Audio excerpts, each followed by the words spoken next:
Olá, meus irmãos, bom dia. Estamos dando início a este culto dominical, dia 24 de maio de 2020. Nós damos início louvando a Deus, crendo que em breve, para a glória do Senhor, estaremos voltando às atividades presenciais no templo, na casa de Deus. Sem dúvida alguma, é uma expectativa e eu creio que, aproximando-nos do fim do mês, também estaremos caminhando para este fim da quarentena na data prevista, esperando em Deus que não haja nenhum tipo de transtorno para que não haja renovação ou prorrogação desse prazo do fim do confinamento, do isolamento, do distanciamento da quarentena.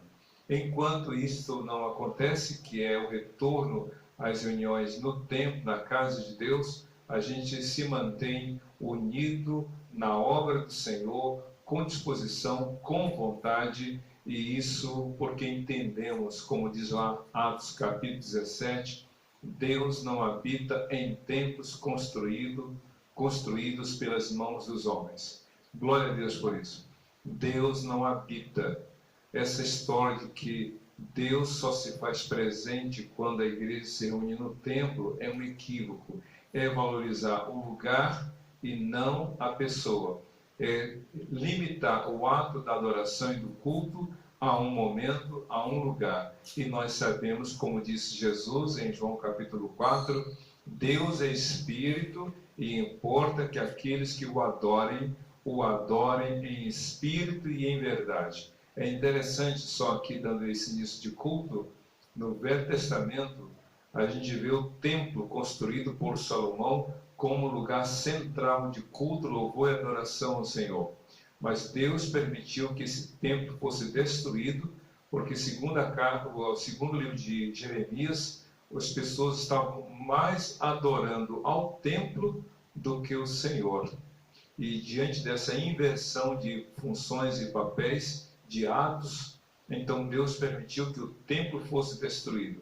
70 anos depois, Deus permitiu que um novo templo fosse construído por Zorobabel, de menor, digamos, beleza, de menor tamanho, totalmente diferente daquele glamouroso e grandioso templo de Salomão.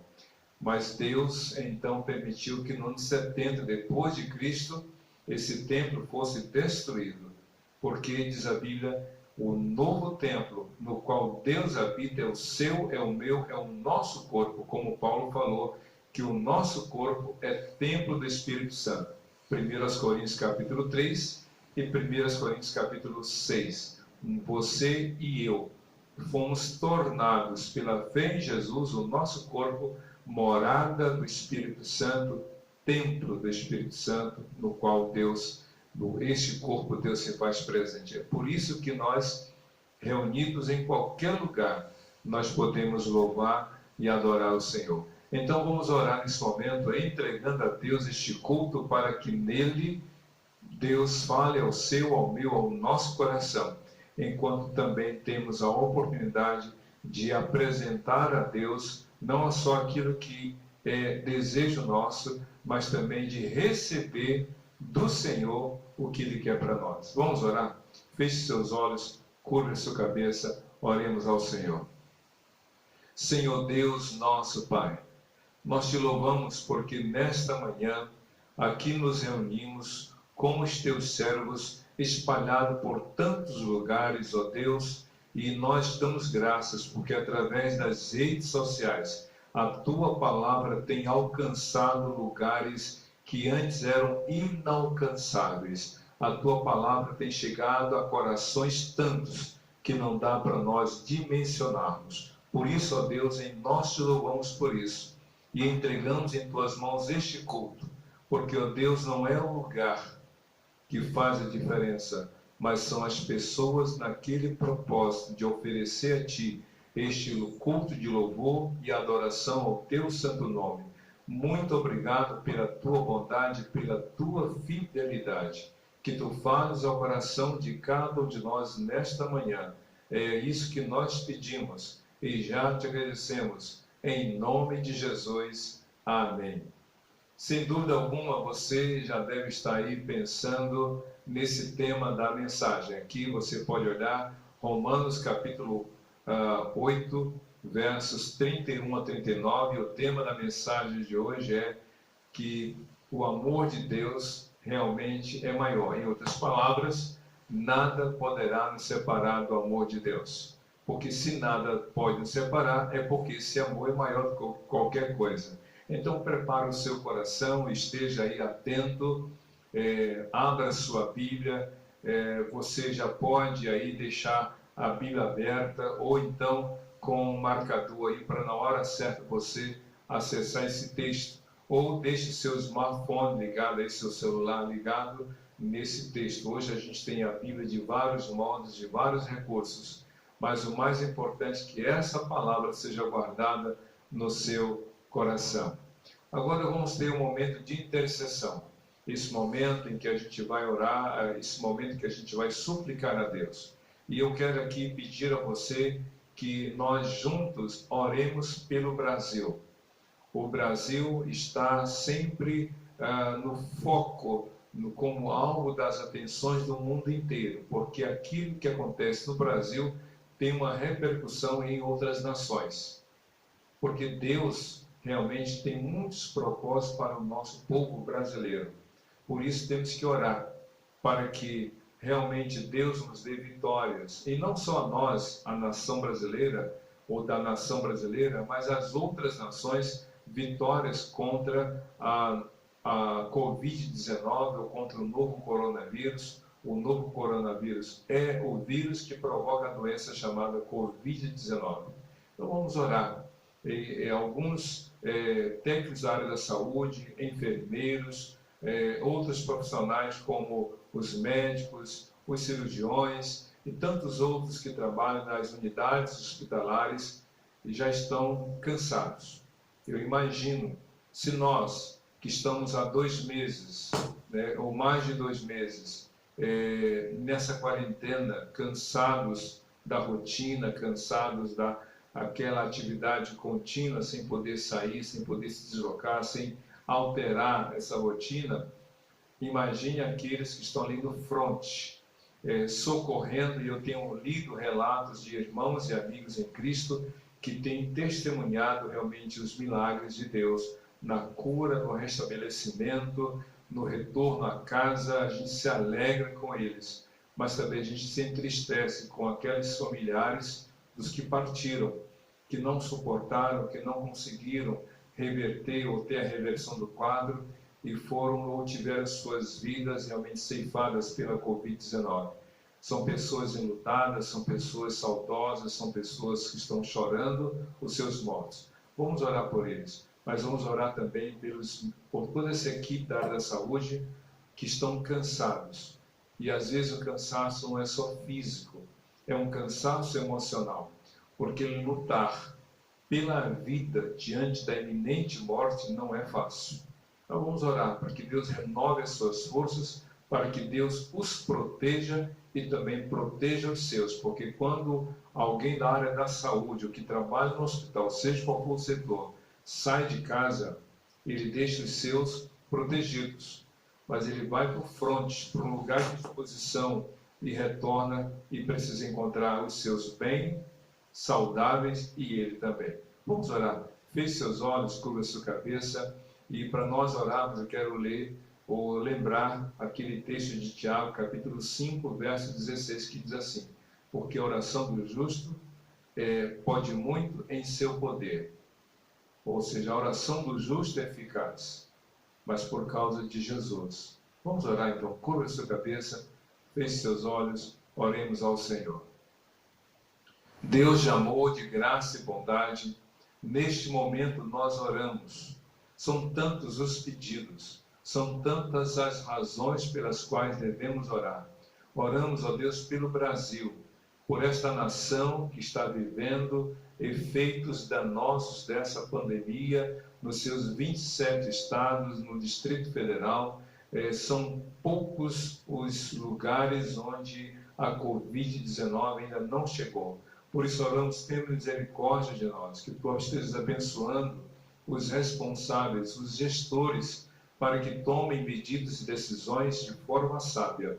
Oramos pelos médicos, os enfermeiros, os auxiliares técnicos, ou as pessoas do laboratório que têm que fazer exames constantes. Ó Deus, tenha misericórdia desses que estão já há tantos dias, meses, nesta luta diária e constante. Oramos pelos seus familiares. Oramos, ó Deus, para que tu os guardes e os protejas. Oramos também, te dando graças por aqueles que alcançaram a vitória, que foram para o hospital, que passaram por um doloroso processo de tratamento, mas que voltaram com a sua saúde restabelecida e com a esperança renovada. Mas oramos por aqueles que tiveram, até mesmo de modo distanciado, que se despediram dos seus entes queridos. Que tu consoles e confortes cada coração, para que assim, ó Deus, em tudo e em todas as coisas, o nome de Jesus venha a ser glorificado, pois oramos assim, em nome de Jesus. Amém. Que Deus abençoe você. Nós vamos ter agora uma mensagem musical, um louvor. Desejo que você, é isso que eu peço a você, que enquanto a música estiver sendo executada, enquanto você ouvir esta linda canção de louvor e exaltação ao Senhor, que você pare para refletir e pedir a Deus para que Ele prepare o seu coração para a mensagem que virá em seguida, com base em Romanos capítulo 8, verso 31 a 38. Deixe Deus falar ao seu coração nesta música, preparando a sua vida para a mensagem que virá em seguida. Deus te abençoe. Boa noite, irmãos. É um prazer estar aqui com vocês mais uma vez. Nós estamos passando por esse momento e é muito difícil, às vezes, confiar, né, irmãos? A verdade é essa. Nós estamos rodeados a todo momento de notícias ruins, de notícias desanimadoras. Então, só vai confiar e ter fé e tranquilidade aquele que tem um Deus que sara toda ferida, que tem um controle nas mãos de tudo que está acontecendo. Mas mesmo assim, nós, filhos de Deus, muitas vezes deixamos a carne fraquejar e trememos, né? Temos medo, temos temor de tudo que está acontecendo. Não só às vezes pela nossa vida, mas pela vida de outras pessoas, as pessoas às vezes que nem conhecemos. Então, eu venho te perguntar hoje, do que você está se enchendo? Do que você está se abastecendo? Porque eu ligo a TV, nas redes sociais, todo momento são notícias ruins, são notícias repetidas, que passam de manhã, de tarde, de noite, e são notícias que trazem angústia, e são notícias que, maioria das vezes, não nos dão esperança, e nós estamos se abastecendo daquilo a todo momento. Nós somos aquilo que nós nos abastecemos.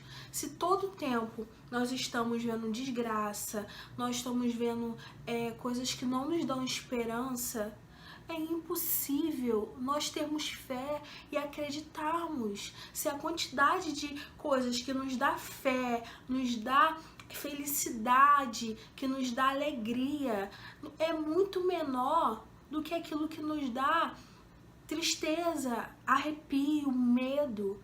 Então nós devemos, nós já sabemos o que está acontecendo. Acredito que todos nós já sabemos o que fazer, o que está acontecendo, as orientações. Então nós já sabemos, nós devemos seguir com essas orientações. Nós já sabemos como está o mundo lá fora. Nós já sabemos. O que nós devemos fazer agora é orar, nos encher do Espírito Santo. Vamos nos encher. Culto no lar, louvor, pregações que nos dão esperança, porque o nosso Deus, Ele está no controle de tudo que está acontecendo. Nós temos que ter essa certeza de que as coisas ruins também são permissão de Deus. É difícil nós aceitarmos, mas é a realidade. E Deus já tinha nos deixado tudo escrito na palavra dele. Ele falou que essas coisas iriam acontecer quando ele estivesse próximo de vir. E o nosso Deus está às portas. E para muitas pessoas ele está voltando agora, ele vai voltar amanhã.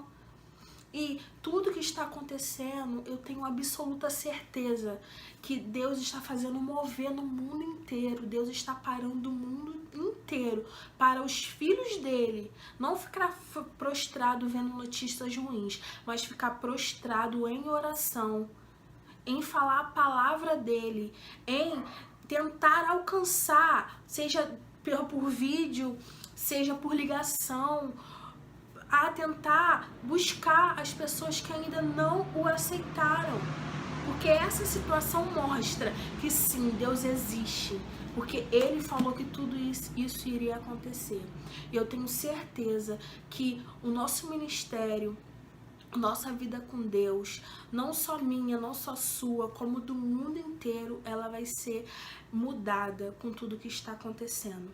Então eu trouxe esse louvor para que você possa se encher de Deus, para que você possa olhar para Deus, para as coisas boas, se encher do Espírito Santo, sabendo de tudo que está acontecendo, sim, mas não se abastecendo de coisas ruins, de tristezas, de medo, mas sim sabendo todo o tempo que Deus está no controle das coisas, que Deus está no controle de tudo. Amém, irmão?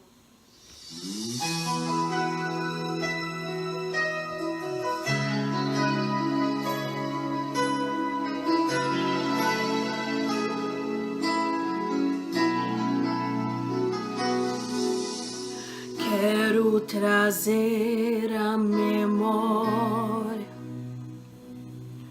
só o que pode me dar esperança. Não vou pensar em nada que me entristeça. Não vou deixar ninguém pisar nos meus sonhos, nem roubar a minha fé. Não vou deixar que contaminem a minha mente. Não vou dar brechas, pois é isso que o inimigo quer. Mas vou ocupar a mente com as coisas lá de cima. Não vou entregar os pontos, não vou dar a volta por cima.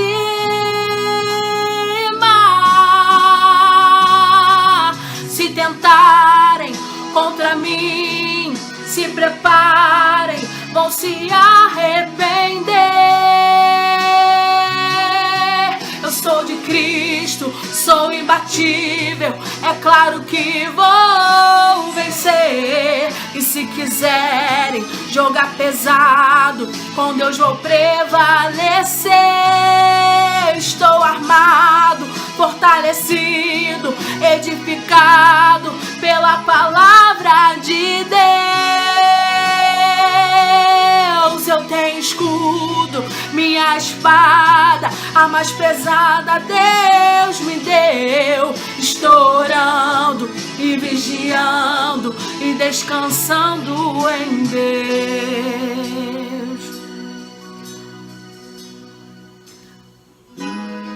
Não vou deixar que contaminem a minha mente. Não vou dar brechas, pois é isso que o inimigo quer. Mas vou ocupar a mente com as coisas lá de cima. Não vou entregar os pontos, não vou dar a volta por cima.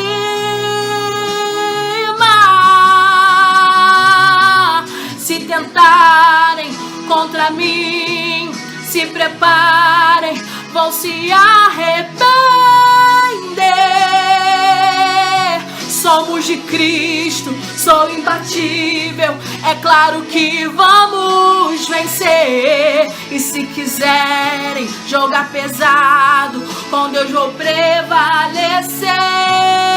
Estou armado, fortalecido, edificado pela palavra de Deus.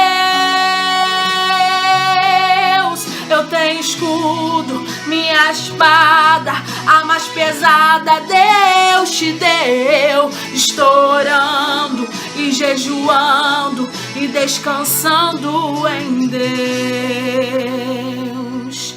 Eu vou profetizar nossa vitória, eu tomo posse dela aqui agora e te agradeço, Deus.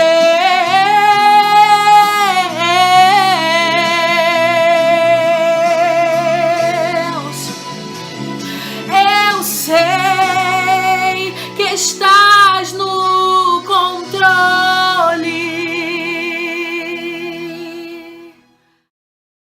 Muito bem, sem dúvida alguma, esta mensagem musical que você pôde ver, ouvir, sem dúvida alguma foi uma forma de Deus trazer uma palavra de conforto, de louvor e de adoração ao Senhor, mas também de preparação para a mensagem que agora vamos compartilhar. Quero então convidá-lo a abrir sua Bíblia no livro de Romanos, capítulo 8, do verso 31 ao verso 39. Romanos 8, 31 a 39. E o tema da nossa mensagem é: nada nos separa do amor de Deus. Eu vou ler e você pode acompanhar aí na sua palavra. Sabemos que Deus, ou melhor, que diremos, pois, diante dessas coisas? Se Deus é por nós, quem será contra nós? Aquele que não poupou seu próprio filho, mas o entregou por nós, por todos nós, como não nos dará juntamente com ele e de graça todas as coisas? Quem fará acusação contra os escolhidos de Deus? É Deus quem os justifica. Quem os condenará? Foi Cristo Jesus que morreu e mais que ressuscitou e está à direita de Deus, e também intercede por nós. Quem nos separará do amor de Cristo? Será tribulação, ou angústia, ou perseguição, ou fome, ou nudez, ou perigo, ou espada? Como está escrito: por amor de ti, enfrentamos a morte todos os dias. Somos considerados como ovelhas destinadas ao matadouro. Mas em todas essas coisas somos mais que vencedores por meio daquele que nos amou. Pois estou convencido de que nem morte, nem vida, nem anjos, nem demônios, nem o presente, nem o futuro, nem quaisquer poderes, nem altura, nem profundidade, nem qualquer coisa na criação poderá nos separar ou será capaz de nos separar do amor de Deus que está em Cristo Jesus, nosso Senhor. Que texto maravilhoso! O apóstolo Paulo está falando a respeito do amor de Deus. É verdade que quando uma pessoa passa por uma desilusão, quando passa por uma decepção, quando as palavras de afeto, de carinho, de valorização e de aceitação se corroem diante da atitude de decepção, do abandono, é natural que essa pessoa, no primeiro momento, não acredite na palavra amor. Até porque ela confiou, ela se entregou, ela se doou. Então, quando não houve a reciprocidade, quando não houve a resposta que ela esperava, ao contrário, há uma grande desilusão, há uma grande decepção e, naturalmente, uma grande desconfiança quando alguém mais fale sobre amor. Eu me recordo de uma pessoa que que mandou um bilhete para a sua namorada: querida, eu te amo tanto que por ti serei capaz de atravessar a nado o Canal da Mancha entre França e Inglaterra só para estar um minuto com você. E ele continuou no seu bilhete apaixonado: por ti eu serei capaz de andar a pé todo o Polo Norte, no frio daquele lugar, só para estar um minuto com você. Por ti, querida, eu sou capaz de enfrentar as maiores adversidades, só para estar um minuto com você. Com amor, fulano de tal. Mas antes de mandar o bilhete na época, não tinha internet, ele botou assim, PS, que em latim é post-scriptum. Ele disse assim, querida, se não chover, eu irei à sua casa hoje à noite. Dá para acreditar no amor desse? Claro que não. Só que o amor de Deus é diferente. O amor de Deus não depende das circunstâncias. O amor de Deus não precisa de algo para ser alimentado. O amor de Deus está acima de tudo, acima de todos.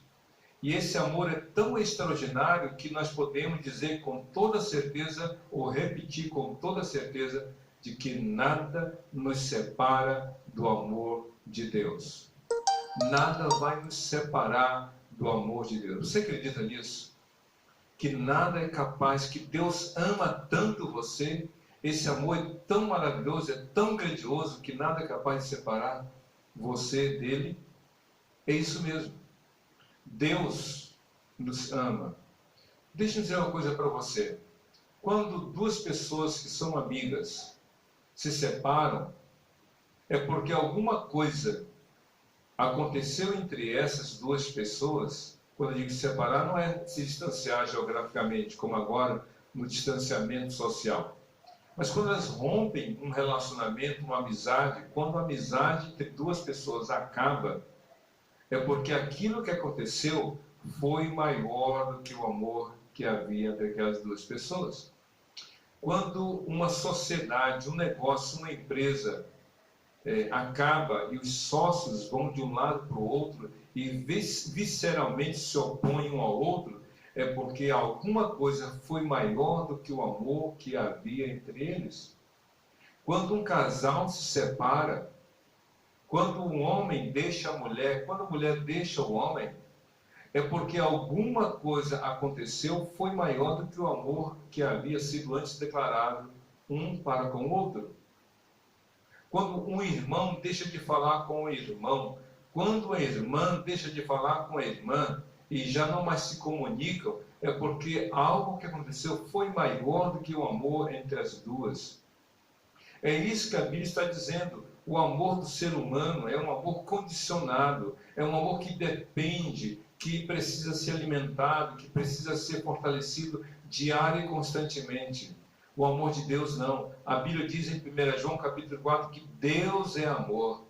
Ele não precisa de algo para ser alimentado. Ele é amor. O amor de Deus é eterno. O amor de Deus por você permanece. O apóstolo Paulo, portanto, no capítulo 8 de Romanos, a partir do verso 31, ele vai descrevendo algumas coisas com respeito a este amor. Mas só que esse amor de Deus por nós tem uma base, tem uma prova, existe uma evidência desse amor. Porque uma coisa, como eu contei a história do rapaz do bilhete, que eu te amo, mas se chover eu não vou te ver. Não, o amor de Deus não foi apenas no âmbito das palavras. O amor de Deus por nós foi provado de modo incontestável em Cristo Jesus. Você precisa ter a certeza deste amor de Deus por você. Por isso que antes de falar de que nada vai nos separar do amor de Deus, o apóstolo Paulo descreve algumas coisas deste amor a respeito ou na base da pessoa de Jesus. Romanos 8, 31, a Bíblia diz assim: que diremos, pois, diante dessas coisas? Se Deus é por nós, quem será contra nós? Este amor é um amor que nos protege, é um amor que nos guarda, é um amor que coloca uma fortaleza ao nosso redor. Se Deus é por nós, quem será contra nós? Nós estamos vivendo uma quarentena, a Covid-19 realmente nos ronda por onde andamos, quando necessariamente temos que sair de casa. A gente sai orando, a gente fica orando, a gente retorna orando, mas o escritor diz: se Deus é por nós, quem será contra nós? E ele cita isso, talvez, tendo em mente o que a Bíblia diz, o Salmo 27. O rei Davi escreveu o Salmo 27, dizendo quase literalmente as mesmas coisas. Se Deus é por nós, quem será contra nós? Se eu confio em Deus, o que pode me fazer um homem? Em outras palavras, quem será contra nós? Quem será contra você se você estiver com Jesus? Lembre-se de uma frase que alguém já disse há muito tempo atrás. A maioria sem Deus é minoria, mas a minoria com Deus é maioria.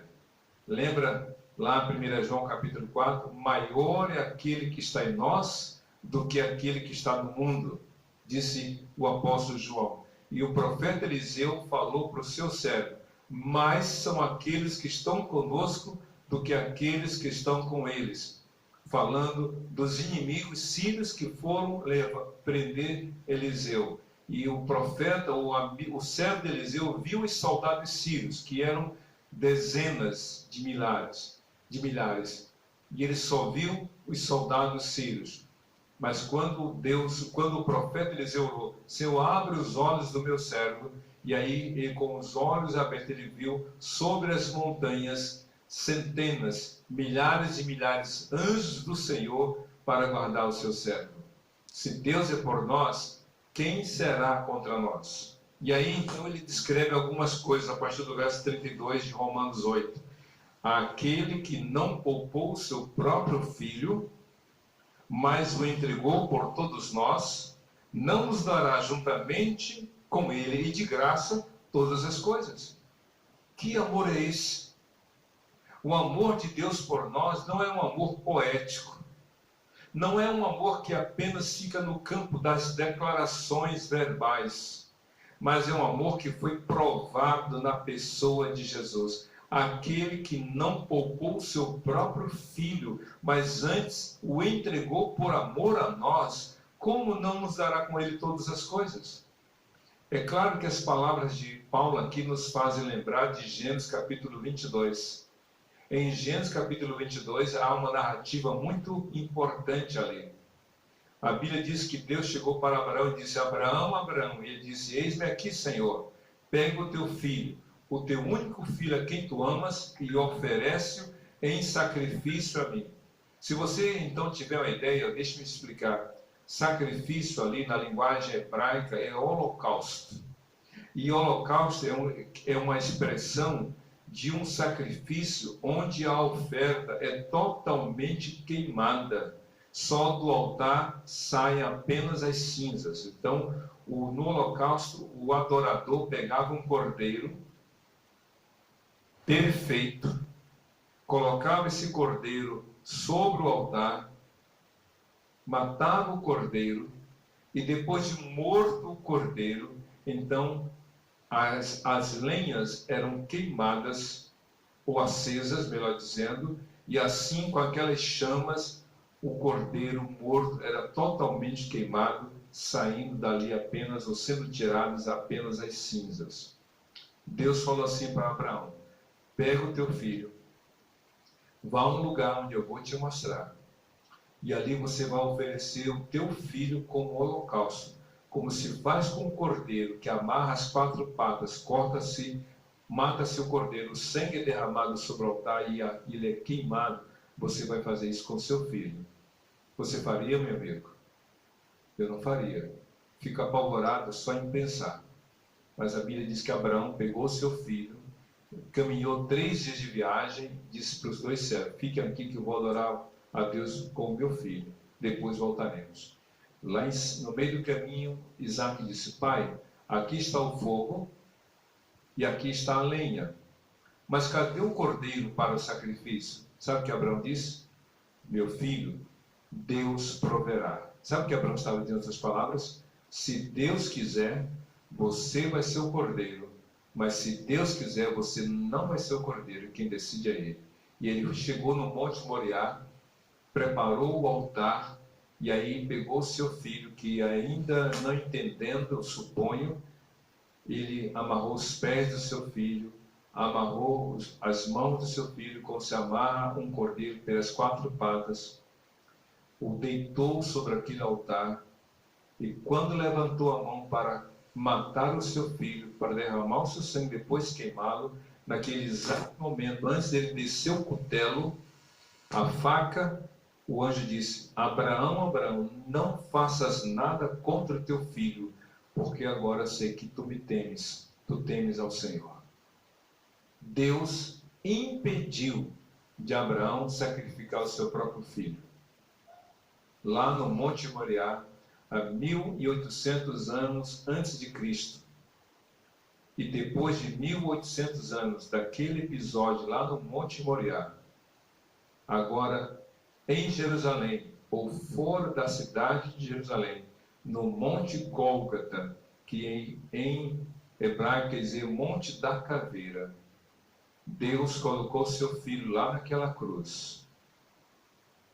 E antes de morrer, Jesus falou: Deus meu, por que me desamparaste? Deus não poupou o filho dele por amor a você. Deus não poupou o filho dele por amor a mim. Deus não poupou o filho dele por amor a toda a humanidade. É por isso que o apóstolo Paulo fala: aquele que não poupou seu próprio filho, mas antes o entregou por amor a nós, como não nos dará com ele, juntamente com ele, todas as coisas? Então, meu querido, minha querida, louve a Deus. Este amor de Deus por você foi provado lá na cruz. Mas também outra coisa interessante, em Romanos 8, no verso 33, o apóstolo Paulo faz uma outra pergunta: quem fará alguma acusação contra os escolhidos de Deus? É Deus quem os justifica. Vejam só. Quem fará alguma acusação contra os escolhidos de Deus?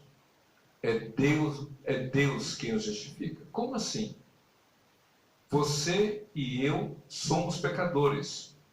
Eu sou pecador, você é pecador. Se você ler Isaías capítulo 6, Isaías foi ao templo, no ano que morreu o rei Uzias, ele fala isso no verso 1, ele entrou na casa de Deus, e aí, enquanto ele adorava a Deus, os céus se abriram, e ele viu o trono de Deus, ele viu o Senhor ali, e ele viu os serafins que cantavam: Santo, Santo, Santo é o Senhor dos exércitos, toda a terra está cheia da sua glória.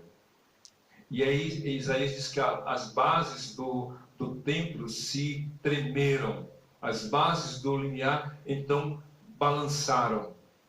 E aí então ele diz assim: ai de mim, porque sou homem de lábios impuros e habito num povo de impuros lábios, e eu vi o Senhor. Eu vou morrer.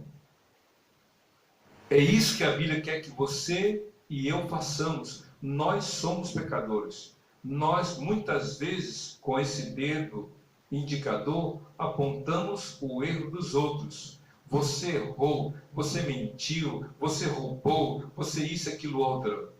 Apontamos os erros dos outros, e sem piedade. Mas a gente se esquece de que enquanto a gente aponta o dedo para o outro, a gente tem 3 dedos contra nós e um dedo apontando para cima. Com um dedo eu aponto para o outro. Você errou. Mas a gente se esquece. 3 contra nós e 1. Ou seja, você está vendo o que há no outro, mas não vê o tanto que há em você. E você se esquece de que Deus vê tudo. Por isso é que em Jesus, Deus nos justificou. Se você ler Romanos 8, no verso 1, a Bíblia diz, e eu vou ler aqui para você conhecer esse texto. Portanto, agora que estão, já não há nenhuma condenação para os que estão em Cristo Jesus, porque a lei do Espírito de vida, porque por meio de Jesus, a lei do Espírito de vida me libertou da lei do pecado e da morte. Romanos capítulo 5, verso 1 diz: Justificados, pois, pela fé temos paz com Deus. Ou seja, Deus nos justificou em Cristo Jesus. Talvez a linguagem justificar não seja muito clara para você, mas a palavra justificação é uma palavra jurídica que o apóstolo Paulo usou, porque a Bíblia usa essa palavra. Justificar é declarar aquele que antes era réu e culpado e condenado, dizer: eu te absolvo, eu te declaro inocente. Como assim? Como é que você pega uma pessoa criminosa com as provas incontestáveis e irrefutáveis do seu crime, uma pessoa condenada, já sentenciada a cumprir aquela condenação, aí chega o juiz e diz: eu te absolvo. Aí você fala: não é justo. Isso não é justo. Pois é, mas foi isso que Deus fez com você e comigo. Deus nos justificou pelo sangue de Jesus, ou seja, Deus tirou a culpa que era minha e colocou sobre Jesus. Ou seja, Jesus absorveu a culpa que era minha e Deus, por meio de Cristo, me absolveu da culpa. Que coisa maravilhosa! Quem poderá nos condenar? O amor de Cristo é tão grande por nós que nos justifica diante de Deus. E quem é justificado não pode ser mais condenado. Sabe quando a pessoa entra no tribunal, vai para o tribunal do júri, ou seja, um julgamento público, e aí então ela entra se escondendo, ela entra pela porta dos fundos, ela entra com capuz, porque está na condição de ré, aquela pessoa, e tem contra ela muitos indícios. Caberá ao promotor dizer que ela é culpada, caberá ao advogado de defesa dizer que não é. Pois bem, quando o juiz bate o martelo dizendo: olha, você está absolvida, aí a pessoa sai do tribunal dando tchau, mandando beijinho para todo mundo. Por quê? Foi declarado inocente. Só que no tribunal de Deus, ninguém entra na condição de réu. Todo mundo já está na condição de condenado, mas em Cristo Jesus fomos libertos. E aí, no texto, então, final, no verso 34, diz assim a Bíblia: quem nos condenará? Pois Cristo que morreu e mais que ressuscitou e está à direita de Deus e também intercede por nós. Ninguém pode nos acusar, ninguém pode nos condenar por causa do amor de Jesus. Esse amor que é tão grandioso, esse amor que é impressionantemente maravilhoso. Mas aí tem uma questão. Se esse amor de Cristo foi provado na cruz para dizer que o amor de Deus é grandioso por você, o que pode, esse amor pode realmente ser fragilizado? Se você ler o verso 35 de Romanos 8, a questão toda é assim: quem nos separará do amor de Cristo? Quem é capaz? Porque, na verdade, quando Paulo fala quem, ele também pergunta o quê? Quem nos separará do amor de Cristo? Romanos 8, verso 35. Será tribulação, ou angústia, ou perseguição, ou fome, ou nudez, ou perigo, ou espada? O que pode nos separar do amor de Deus? Do amor de Cristo, porque o amor de Deus é o mesmo amor de Cristo, o amor de Cristo é o mesmo amor de Deus. Quem é capaz? O que poderá nos separar? A resposta é nada. Nada é capaz de separar você do amor de Cristo. Nada é suficientemente maior do que o amor de Cristo por você. E aí então ele descreve a partir do verso, ou do verso 35 ainda: tribulação, não. Angústia, não. Perseguição, não. Fome, não. Nudez, não. Perigo, não. Espada, não. Nada. Nada. Talvez algumas pessoas estejam duvidando do amor de Deus diante dessa quarentena. Talvez alguns estejam dizendo: Deus, o Senhor não me ama mais porque estou desempregado. Deus, o Senhor não me ama mais porque fulano que eu tanto amava foi embora.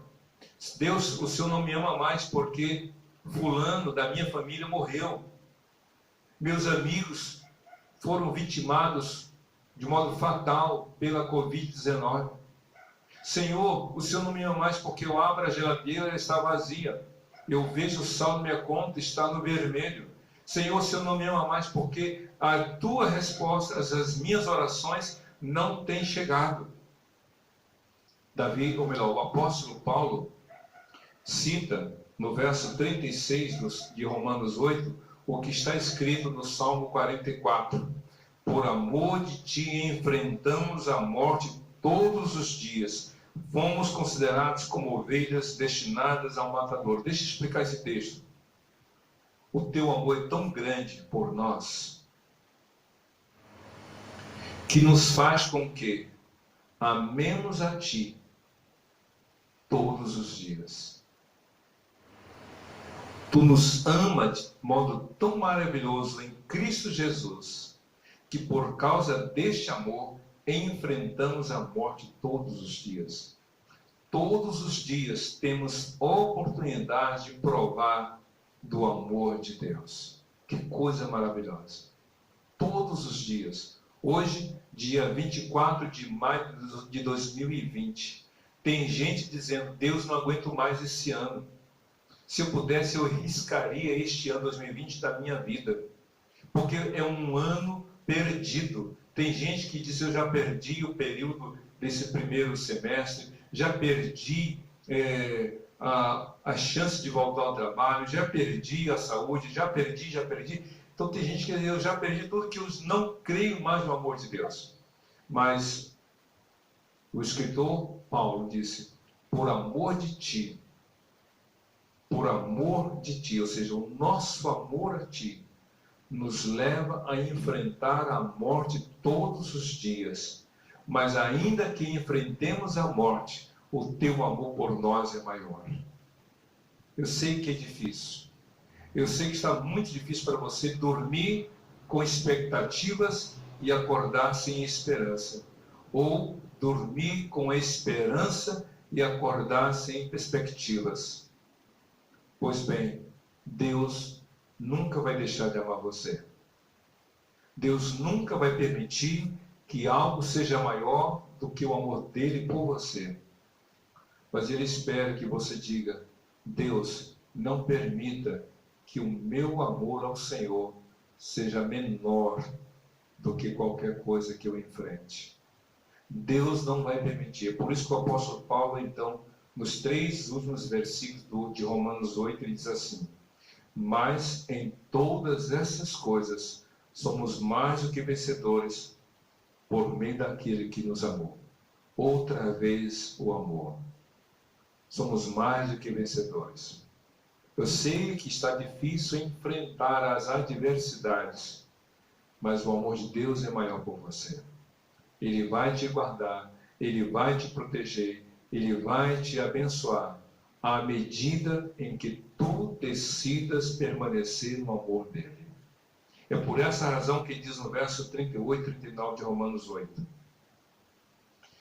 Por isso, estou convencido de que nem a morte, nem a vida, nem anjos, nem demônios, nem o presente, nem o futuro, nem quaisquer poderes, nem a altura, nem a profundidade, nem qualquer coisa na criação será capaz de nos separar do amor de Deus que está em Cristo Jesus, nosso Senhor. O apóstolo Paulo fala de, imagine a descrição dessas coisas. No verso 35, ele falou tribulação, angústia, perseguição, fome, nudez, perigo, espada, que são essas coisas, são situações adversas. Tribulação, angústia, perseguição, fome, nudez, perigo, espada, são situações para as quais não temos controle. Você não pode controlar a chuva, você não pode controlar o frio, você não pode controlar o calor, você não pode controlar as coisas que chegam até você, como Romanos, ou melhor, como Mateus capítulo 7, Cristo falou: aquele que ouve as minhas palavras e as pratica é como um homem prudente que edificou a sua casa sobre a rocha. E caíram as chuvas, correram os rios e bateram os ventos contra aquela casa, e ela não caiu porque estava sobre a rocha. Quem controla o vento? Quem controla as chuvas? Quem controla os rios que correm de um modo veloz e poderoso? Ninguém. Mas a casa que está sobre a rocha está segura. Coloque a sua fé no amor de Deus por você em Cristo Jesus. Mas Romanos 8, 38, 39, Paulo lista outras questões. Ele fala de questões no mundo material, ele fala de coisas no mundo relacional, e ele fala coisas no mundo temporal, e ele fala de coisas no mundo espiritual. Ele fala de coisas que acontecem no mundo terreno, no mundo físico. Fome, nudez. Ele fala das coisas relacionais, nem qualquer outra criatura. Ele fala de coisas temporais, nem o presente e nem o futuro. E ele fala de coisas espirituais, nem demônios. Nada Deus vai permitir que seja maior do que o amor dele por nós. Você que tem filhos pequenos, ou já viu isso acontecer com outras crianças, outras famílias, quando a criança pega na mão do pai ou da mãe, não é a mãe que segura, não é o pai que segura, é a criança que segura na mão do pai ou na mão da mãe. No momento em que a criança vê algo maior que lhe chame a atenção, ou no momento de apavoramento, a criança larga a mão da mãe ou do pai e sai correndo. Ou porque ela foi atraída por algo que lhe chamou a atenção, ou por um momento de pavor e medo em que aquele lugar ela se assustou. Ela vai embora. Mas, quando o pai e a mãe seguram na mão do filho e da filha, aconteça o que acontecer, o pai a segura mais forte, a mãe segura mais forte. Eu vou te segurar, você está comigo protegido. Nada será capaz de nos separar do amor de Deus em Cristo Jesus nosso Senhor. Nada. A questão toda é: você está sendo segurado pela mão do Senhor? Você está seguro nas mãos de Jesus? Ele disse lá em João 10, versos 27 e 28, toda ovelha que meu Pai me deu estará nas minhas mãos e ninguém poderá separar das minhas mãos. Meu Pai que deu essas ovelhas para mim é maior do que todos e ninguém poderá tirar essas ovelhas das mãos do meu Pai. Vamos orar agora? Feche seus olhos, cubra a sua cabeça. Eu quero orar com você, para que você nesta manhã diga para Jesus: Jesus, encha o meu coração do teu amor e alimente este amor de mim para com o Senhor, porque eu não quero que alguma coisa me separe do Senhor, e Ele não vai deixar. Vamos orar? Feche seus olhos, cubra a sua cabeça, oremos. Deus de amor, de graça e bondade, que o teu amor por nós em Cristo Jesus, que é maior do que tudo, segure e fortaleça cada um em tuas mãos. Sei que há medo, há preocupação, há dificuldades, há adversidades, há pessoas, há forças espirituais, tudo isso, preocupações com o presente, preocupações com o futuro, mas nada será maior do que o teu amor por nós. Fortaleça a fé de cada um e guarde cada um no nome de Jesus, porque o amor do Senhor por nós em Cristo é maior do que tudo. Oramos assim, em nome de Jesus. Amém e amém. Que Deus te abençoe, que você tenha um dia e uma vida inteira abençoados na presença do Senhor, hoje para todos sempre. Amém e amém.